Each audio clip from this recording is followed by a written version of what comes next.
Oscar Valdez versus Liam Williams, 12 rounds in the 130-pound division. Let's get into it. Let's start with Oscar Valdez. 31 wins, 2 losses, 23 wins by way of knockout.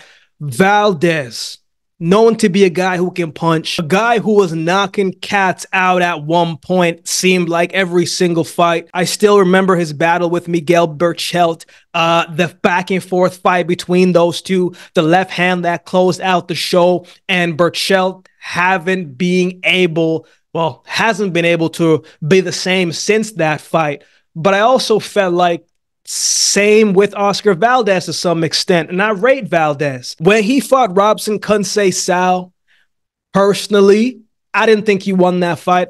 Felt like he got the better popularity edge on that night. I watched it live and I watched the fight a few times more after that. In my humble opinion, I don't think he won that fight. I thought he got outboxed and beat to the punch for most of that night. Valdez landed some very nice shots in spots in different rounds, but I felt like Conceição put together a better complete fight. He countered effectively, punched precisely, and just looked sharper than Valdez on the night. Valdez was chasing and Conceição was dictating, right? There were some close rounds in that fight. Felt Valdez finished the fight strongly. His body work was very consistent on the night, and we know how tough that he is. So I've spoken about this fight before on a bunch of different times, so I'm not going to dive too much into it, but I thought that he lost that fight. It was a close fight, but I felt like Robson Conceição did enough to get the nod, but he did not, so we move forward. Now, when he fought Shakur Stevenson, Shakur made him feel like he was fighting a ghost. Valdez had nothing for Shakur.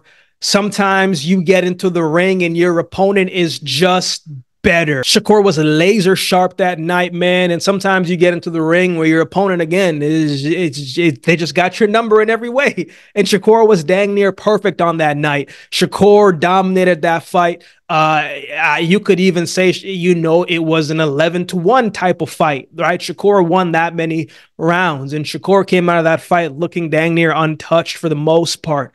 After that, Valdez fought Adam Lopez in the rematch, and it was a one-sided fight. Valdez came in and did what he needed to do, coming off of a layoff and coming off of a loss. He looked good getting back into the swing of things. Though he didn't get the stoppage this time around, he did dominate the fight. I thought it was a good fight for him coming off of a loss and getting back into the winning ways. I think he had surgery as well, so a good win. In his most recent fight, he fought Emmanuel Navarrete.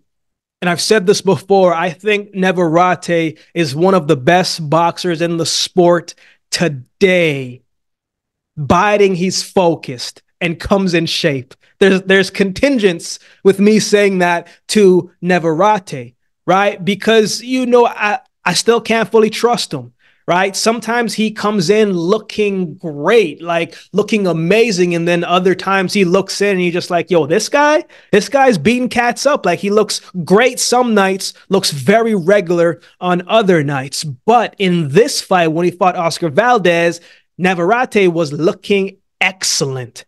Both men fought a great fight, left everything inside of the ring. Navarrete's style was very difficult for Valdez. Valdez is a sound fighter with good technique. Navarrete is unpredictable, and his shots come from everywhere and anywhere. And I think the height and the reach advantage, Navarrete plays that very well to his advantage, man. I felt like Valdez abandoned the jab. Every shot that he was throwing seemed kind of emotional to me, right? He was trying to stop the fight all in one shot, right? He was sitting down on everything, and he was trying to take his head off rather than setting things up with strategy and tactics behind it, using his jab and just not trying to force the fight.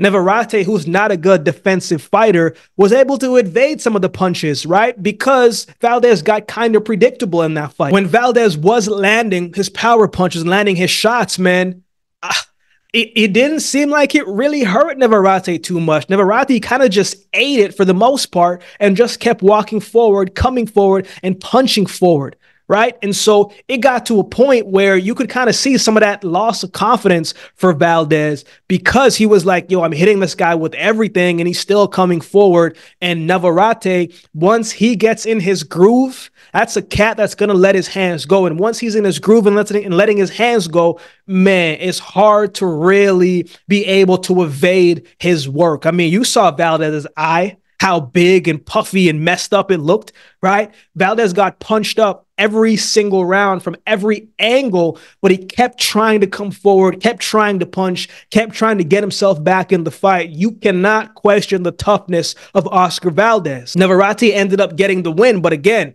Valdez has nothing to hang his head about, man. He fought a bestest fight as he could. Even with his eye looking completely shut, he still kept trying to fight, still kept trying to win the fight. But on the night, he was just outmatched against the better fighter on the night. So, you know, fights like that, they take a little bit out of you, man. And we know Valdez is tough, absolutely.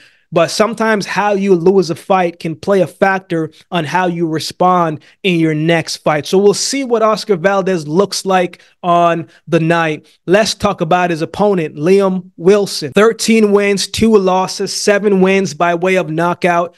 I thought Wilson put forth a very good performance against Navarrete and proved that he can get in the ring with anyone and perform well. Right? Wilson took advantage of Navarrete's mistakes and sloppiness sometimes, caught him with the left hand when he lunged in, reached, hit him with the quick counter and knocked off his equilibrium, pressed forward, fired a barrage of shots, and the man scored himself a knockdown. Yo, the crowd was going crazy. I was watching the fight. I was just like, uh-oh, uh-oh. Not that you can ever be surprised at Navarrete getting knocked down because he makes so many mistakes.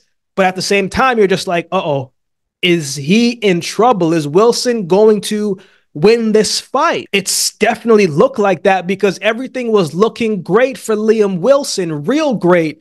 You knocked down the favorite and you were up on the cards at that point. And then Navarrete, you know, seemed like that knockdown woke him up a little bit more because he turned up the pace, turned up the pressure, and turned up the hands being let go, the volume.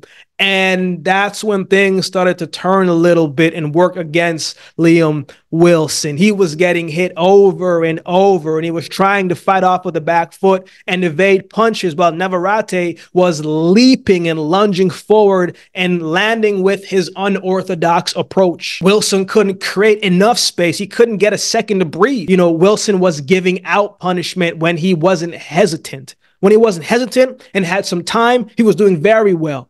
When he was pressing forward, but he stopped doing that partially because of what Navarrete was doing and how much he was pressuring a lot more. And rather than Wilson being the aggressor, man, he started to depend more on his counter-punching style rather than letting his hands go and fighting back. And once he's fighting on the back foot, it just became very tough for him and he put himself in a difficult position. The consistent shots from Navarrete started to get too much and started to break Liam Wilson down. You know, he had blood coming down his nose. Before the fight ended, man, he found himself a couple times on the ropes in a bad position. Then it got to the point where the ref stopped the fight because of the onslaught of shots that he got caught on the corner and Navarrete was unloading on him again. But again, Wilson, man, it was a close fight. He almost pulled it off. You remember the saying, so close yet so far at the same time. After that, he returned home to fight Carlos Alanis and won a unanimous decision victory. I thought it was a very good bounce back fight, a very good bounce back performance. It was close at the beginning, but then Wilson separated himself more and more as the fight went on. He got his confidence, got his rhythm, and he dropped Alanis with the body shot in the 7th round. Wasn't able to close out the show, but it was a strong performance coming off of a loss. His most recent fight, he fought Jackson, England. I didn't see the fight. If you saw the fight, give us some more information on that fight. Saw the cards, saw the wide margin of victory, unanimous decision victory. So this is a great opportunity for him again to showcase that, man, I can still compete with the best. I can still compete with the best in the top of this division. And it's a great opportunity for him as well. not only to win the fight, but to avenge his loss in the same arena that he lost when he fought Emmanuel Navarrete.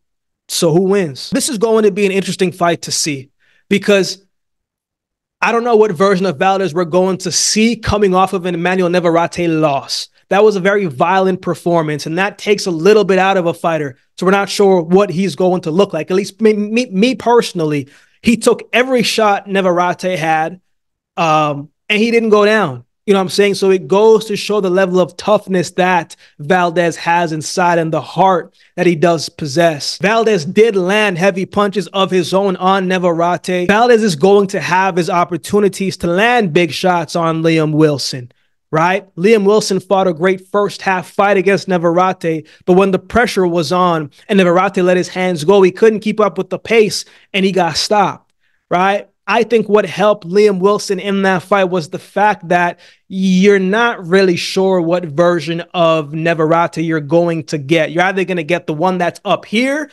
or you're going to get the one that's like here, you know? So it just depends. And on the night, he got the one that was like, you know, right here. Navarrete is a wild card, man. And I think Valdez is the complete opposite. I think he's a much more disciplined fighter. I think he's a better technical fighter. And I think he's probably been more consistent with his preparation. Every fight Liam Wilson has lost, he's gotten stopped.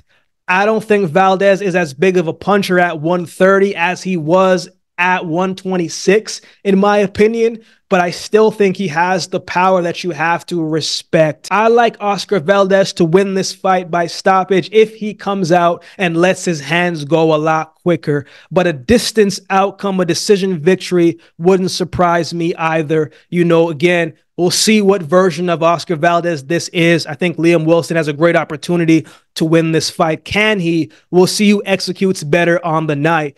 But I like Valdez to win this fight by stoppage. What are your thoughts on this fight? Who do you have winning this one? Let me know in the comment section below. If you'd like to support the channel, there's a couple ways you can do so. You can like, comment, share, and subscribe to the channel. If you'd like support by way of donation, you can find options in the description below. Also, my Cash App handle will be on screen as well. Any amount goes towards the growth of this channel. It will be greatly, greatly appreciated. Shout out to everybody holding down the membership section. I appreciate each of you.